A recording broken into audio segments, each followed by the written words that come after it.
नमस्कार, मैं हूं आशुतोष त्रिपाठी और दिल्ली एनसीआर दिन भर में आपका स्वागत है। सबसे पहले नजर डालते हैं आज की सुर्खियों पर। तीसरी लहर को मात देने के लिए देश हो रहा तैयार, पीएम मोदी ने ऑक्सीजन पर समीक्षा बैठक की।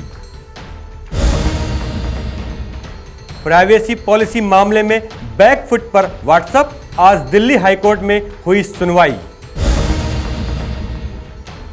गाजियाबाद में 2 बच्चों की लड़ाई में परिजनों के बीच खूनी संघर्ष, मारपीट में एक व्यक्ति की मौत। केंद्रीय राज्य मंत्री कृष्णपाल गुर्जर से नवोदय टाइम्स की खास बातचीत, बोले नई जिम्मेदारी को पूरी क्षमता से निभाएंगे।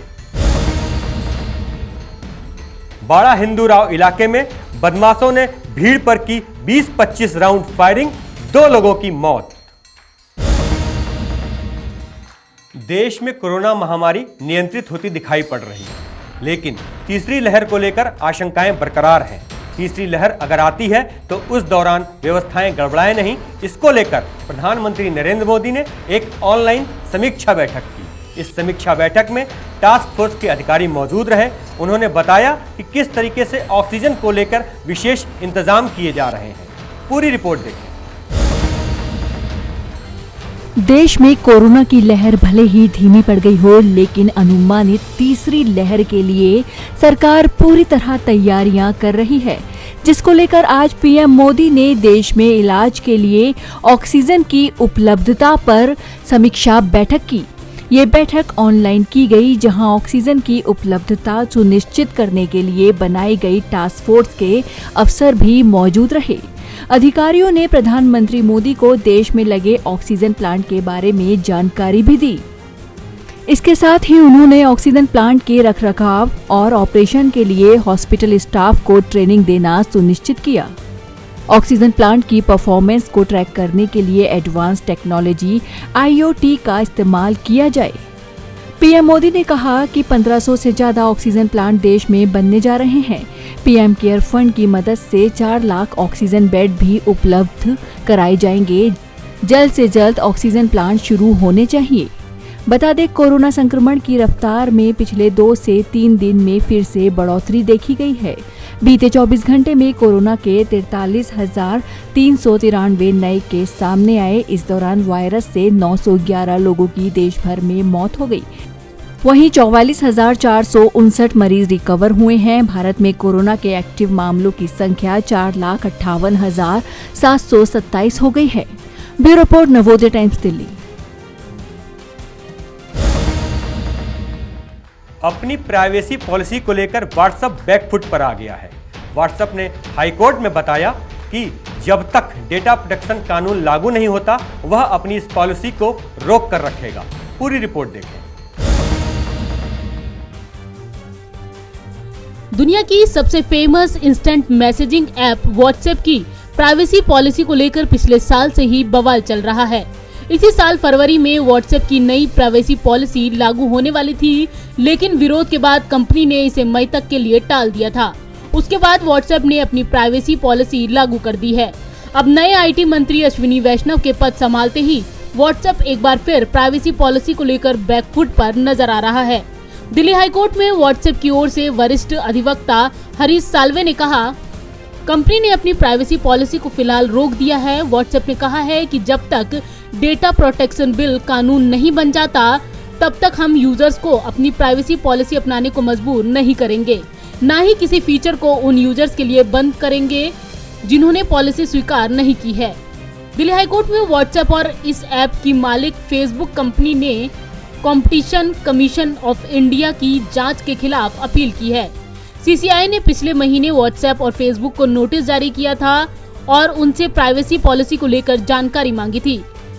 इसके खिलाफ व्हाट्सएप सिंगल जज की बेंच में गया था, जहां उसकी अपील खारिज कर दी गई। तब अदालत ने कहा था कि पॉलिसी का मुद्दा पहले से ही सुप्रीम कोर्ट में चल रहा है। इसके बाद व्हाट्सएप ने दिल्ली हाई कोर्ट में इस फैसले का विरोध किया है। क्या है व्हाट्सएप की नई पॉलिसी? व्हाट्सएप पर नए टर्म्स और प्राइवेसी पॉलिसी के मुताबिक सर्विसेज को ऑपरेट करने के लिए आप व्हाट्सएप को जो content upload, submit, store, send या रिसीव करते हैं, कंपनी उन्हें कहीं भी यूज, रिप्रोड्यूस, डिस्ट्रीब्यूट और डिस्प्ले कर सकती है। जनता के भारी विरोध के बीच हाईकोर्ट और सरकार के रुख के आगे अब व्हाट्सएप बैकफुट पर है और प्राइवेसी पॉलिसी को लेकर भारत में भी अपनी रणनीति पर अंदरखाने विचार कर रहा है। क्योंकि व्हाट्सएप के लिए भारत एक बहुत बड़ा मार्केट है, लिहाजा कंपनी कोई गलती नहीं करना चाहेगी जिससे उसे नुकसान का सामना करना पड़े। नवोदय टाइम्स के लिए संगीता सिंह की रिपोर्ट, दिल्ली। अब बात करते हैं गाजियाबाद की। यहाँ पर दो बच्चों के झगड़े में दो परिवार आमने सामने आ गए। दोनों में खूनी संघर्ष हुआ, चाकू चले जिसमें एक व्यक्ति की मौत हो गई। पूरी रिपोर्ट देखें। गाजियाबाद के साहिबाबाद थाना इलाके में दो बच्चों के बीच शुरू हुआ झगड़ा देखते ही देखते दो परिवारों के बीच खूनी संघर्ष में तब्दील हो गया। बच्चों की मामूली लड़ाई में दोनों परिवार आमने सामने आ गए और दोनों में जमकर मारपीट, लाठी डंडे और चाकूबाजी शुरू हो गई, जिसमें चाकू लगने से आबिद और उसकी भाभी जख्मी हो गए। हमले में घायलों को आनन-फानन में दिल्ली के गुरु तेग बहादुर अस्पताल ले जाया गया, जहां डॉक्टरों ने आबिद को मृत घोषित कर दिया, तो वहीं आबिद की भाभी की हालत भी गंभीर बनी हुई है, जिनका इलाज अभी जारी है। सर यहाँ पे बस मेरा भैया खड़ा था यहाँ पे। अब मेरा भैया बस थोड़ी सी ये बात हुई है, उससे नू कह रहा था वो यहाँ से चला गया और उसकी बहन नू कह रही थी यहाँ से चलाया उसकी बहन नू कह रही थी छोटे छोटे कत्ले कर दूंगी, उसकी बहन नू कह रही थी छोटे छोटे कत्ले कर दूंगी। बस मैं थोड़ा सा आगे हुआ, बस इतना फाड़ हुआ उसके साथ। किसने मारा आपके भाई को? और उसका नाम क्या, उसके बड़े छोटे वाले भैया का नाम क्या, उसका एक तस्लीम नाम है। उन्हें यहाँ कुछ छुरी को चले सर मेरे सामने, आंखों के सामने, और मार के सीधा इधर को भगाया सर। और इधर को भाग के जाकर चौके पर सर मैं उठा के सीधा वहाँ ले गया सीधा चीटी में सर। वहीं इस पूरी घटना की सूचना मिलने के बाद साहिबाबाद थाना पुलिस मौके पर पहुंची और मामला दर्ज किया। साथ ही पुलिस ने मामले की जांच शुरू कर दी है और इलाके के लोगों से पूछताछ जारी है। आज साहिबाबाद थाना क्षेत्र के शहीद नगर में बच्चों के आपसी विवाद में दो पक्षों में झगड़ा हो गया। इस झगड़े में आबिद नामक एक युवक और उसकी भाभी चाकू लगने से घायल हो गए।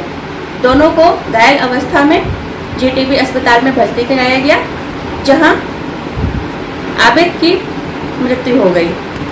उसकी भाभी अभी अस्पताल में उपचाराधीन है। परिजनों से घटना के संदर्भ में तहरीर प्राप्त कर मुकदमा पंजीकृत करने की कार्यवाही की जा रही है। घटना में शामिल 3 व्यक्तियों को हिरासत में लिया गया है। अग्रिम विधिक कार्यवाही की जा रही है। पुलिस ने आबिद की हत्या के आरोप में आसिफ, आरिफ और उसके पिता को हिरासत में ले लिया है। परिवार ने इस संबंध में साहिबाबाद थाने में लिखित शिकायत दी है, जिसके आधार पर मुकदमा दर्ज कर आरोपियों की गिरफ्तारी की गई है। फिलहाल पुलिस इस मामले की हर एंगल से जांच कर रही है ताकि झगड़े और हत्या की असल वजह सामने आ सके। गाजियाबाद से विकास कुमार के साथ संगीता सिंह की रिपोर्ट, नवोदय टाइम्स।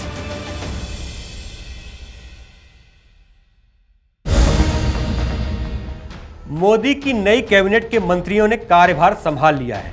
सभी अपनी जिम्मेदारी को लेकर सक्रिय हो गए हैं। हरियाणा के फरीदाबाद के सांसद कृष्णपाल गुर्जर भी ऊर्जा और हैवी इंडस्ट्री मंत्रालय में राज्य मंत्री बनाए गए हैं। उनसे बातचीत की नवोदय टाइम्स ने विशेष रिपोर्ट देखें। आप देख रहे हैं नवोदय टाइम्स पंजाब केसरी टीवी। प्रधानमंत्री नरेंद्र मोदी ने अपने कैबिनेट में बहुत सारे बदलाव किए हैं। नए नए मंत्रियों को, नए चेहरों को मंत्री बनाया है। हमारे साथ फरीदाबाद से सांसद कृष्णपाल गुर्जर साहब, एक बार फिर प्रधानमंत्री नरेंद्र मोदी ने आपके ऊपर विश्वास जताया, क्या कहेंगे? देखिए, मैं हृदय से आभार प्रकट करना चाहूँगा आदरणीय नरेंद्र मोदी जी का, जिन्होंने मुझ जैसे कार्यकर्ता पर अपना विश्वास जताया है। और मैं आपके माध्यम से ये कहना चाहूँगा कि जो विश्वास मेरे नेतृत्व ने मुझ पर जताया है, मैं पूरी ईमानदारी के साथ, पूरी निष्ठा के साथ, पूरी परिश्रम के साथ उस जिम्मेवारी का निर्वाह करूँगा। जिस तरीके से दो पद मिले हैं आपको, एक पावर मिनिस्ट्री मिली है और दूसरा हैवी इंडस्ट्री, किस तरीके से देख रहे हैं? कितनी जिम्मेदारी, बड़ी जिम्मेदारी? देखिए, जिम्मेदारी दी आदरणीय मोदी ने कुछ उम्मीदों के साथ, अपेक्षाओं के साथ। अब ये मेरा जिम्मेवारी है कि उस जिम्मेवारी को जिम्मेवारी समझूं और पूरी ईमानदारी के साथ, पूरी परिश्रम के साथ उस जिम्मेवारी को निभाऊं। ये मैंने पहले भी कह दिया। जो विश्वास, जो जिम्मेवारी उन्होंने दी है, पूरी ईमानदारी के साथ देश के लिए, हम सब देश के लिए काम करते हैं। वो गीता में कहा गया ना, एक संदेश है, कर्म करो। तो मोदी जी की पूरी टीम कर्म कर रही है उनके मार्गदर्शन में, और वो देश को आगे बढ़ाने के लिए, देश को मजबूत करने के लिए, देश को उन्नति के मार्ग पर, शिखर पर पहुंचाने के लिए सब मिलकर एक टीम के रूप में काम कर रहे हैं। चैलेंजिंग कैसे देखते हो आप? चैलेंजिंग है कुछ? देखिए, निश्चित तौर पर जब जिस क्षेत्र में आदमी काम करता है उसमें चुनौतियाँ आती हैं, लेकिन हमारे पास दुनिया का सर्वश्रेष्ठ नेता मोदी जी के रूप में है। उनके सामने कितनी चुनौतियाँ थी जब उन्होंने पहली बार प्रधानमंत्री की शपथ ली थी, लेकिन उन्होंने इन 7 साल में कितनी चुनौतियों पर पार पाया है, क्योंकि उनसे हम सबको प्रेरणा मिलती है कि उन्होंने 24 घंटे में से 18-18 घंटे काम कर हर चुनौती से पार पाया है। उन सब पे हम प्रेरणा लेते हैं, और उसके लिए कड़ा परिश्रम और ईमानदारी के साथ देश के लिए काम करना, ये प्रेरणा मोदी जी से हम सबको मिलती है। क्या कोई निर्देश भी दिया गया है कि जो अगस्त तक जितने भी मंत्री हैं वो दिल्ली में रहें और जो मंत्रालय है उसका कामकाज देखें? ऐसा कोई निर्देश नहीं है। हमको हमारे नेतृत्व से एक ही संदेश मिलता है कि हम सब ने देश के लिए काम करना है, अपने लिए कोई काम नहीं करता, सब देश के लिए काम करते हैं, और जब सब देश के लिए काम करेंगे तो देश आगे बढ़ेगा। तो बिल्कुल देश आगे बढ़े, इसलिए जो है आज अपने पद की शपथ ली है। दिल्ली से कमल कुमार कंसल, नवोदय टाइम्स, पंजाब केसरी टीवी। राजधानी दिल्ली में बदमाशों के हौसले बुलंद होते जा रहे हैं। वीरवार की देर रात बाड़ा हिंदूराव इलाके में बदमाशों ने एक शख्स पर हमला कर दिया। ताबड़तोड़ गोलियां बरसाई गईं। इस दौरान 2 राहगीरों की गोली लगने से मौत हो गई। पूरी रिपोर्ट देखें। देश की राजधानी के इस भीड़ भाड़ वाले इलाके में गुरुवार देर रात बदमाशों ने बीच सड़क पर कई राउंड फायरिंग कर दी। इस फायरिंग में 2 राहगीरों को गोली लग गई, जिससे दोनों की मौके पर ही मौत हो गई। चश्मदीदों के मुताबिक नॉर्थ दिल्ली के बाड़ा हिंदूराव इलाके में 4 से 5 बदमाश प्लानिंग के तहत एक शख्स पर हमला करने आए थे। बदमाश जिसे निशाना बनाने आए थे उस पर हमला किया, लेकिन गोली सड़क पर चलने से 2 राहगीरों को लग गई, जिससे दोनों ने मौके पर ही दम तोड़ दिया। इस घटना को अंजाम देने के बाद बदमाश मौके से फरार हो गए। बताया जा रहा है कि इन बदमाशों ने 15 से 20 राउंड गोलियां चलाई हैं।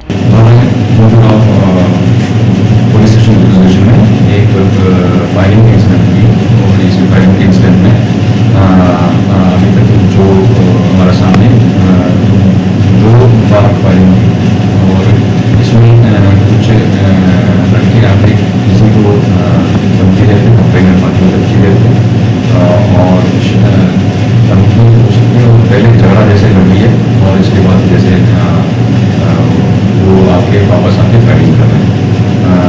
दोनों पार्टी के पैसे झगड़ा हुई, और उसके बाद वापस आके अलग पार्टी आती उस पार्टी फायरिंग करी। इसमें टोटली हमारे सामने 2 फायरिंग दिखाई दे रही, और इसके अलावा जो इंजर्ड है, कंप्लेंट का इंजर्ड नहीं था, बाकी 1-2 व्यक्ति इसमें जो ऑनवर्कर्स थे वो मर गए, और आइडेंटिफिकेशन अभी चल रही है। एक आइडेंटिफाई हो चुका है, और दूसरा आइडेंटिफाई पुलिस से ले गए। इसमें 2 टीम कंस्टिट्यूट और कई सारा टेक्निकल जैसे लोकल मैनेजमेंट काम कर रहे हैं। वारदात के बाद से ही मौके पर पुलिस अधिकारियों के पहुंचने का सिलसिला शुरू है, लेकिन अब तक ये साफ नहीं हो पाया है कि हमलावर कौन थे और उन्होंने किस मंसूबे से गोलीबारी की इस वारदात को अंजाम दिया है। फिलहाल पुलिस पूरे मामले की जांच में जुटी है। दिल्ली से नवोदय टाइम्स के लिए आनंद कुमार की रिपोर्ट। दिल्ली एनसीआर दिन भर में अभी के लिए इतना ही। मुझे दीजिए इजाजत। यदि आप हमें YouTube पे देख रहे हैं तो सब्सक्राइब करें, अगर आप Facebook पे देख रहे हैं तो लाइक करें। नमस्कार।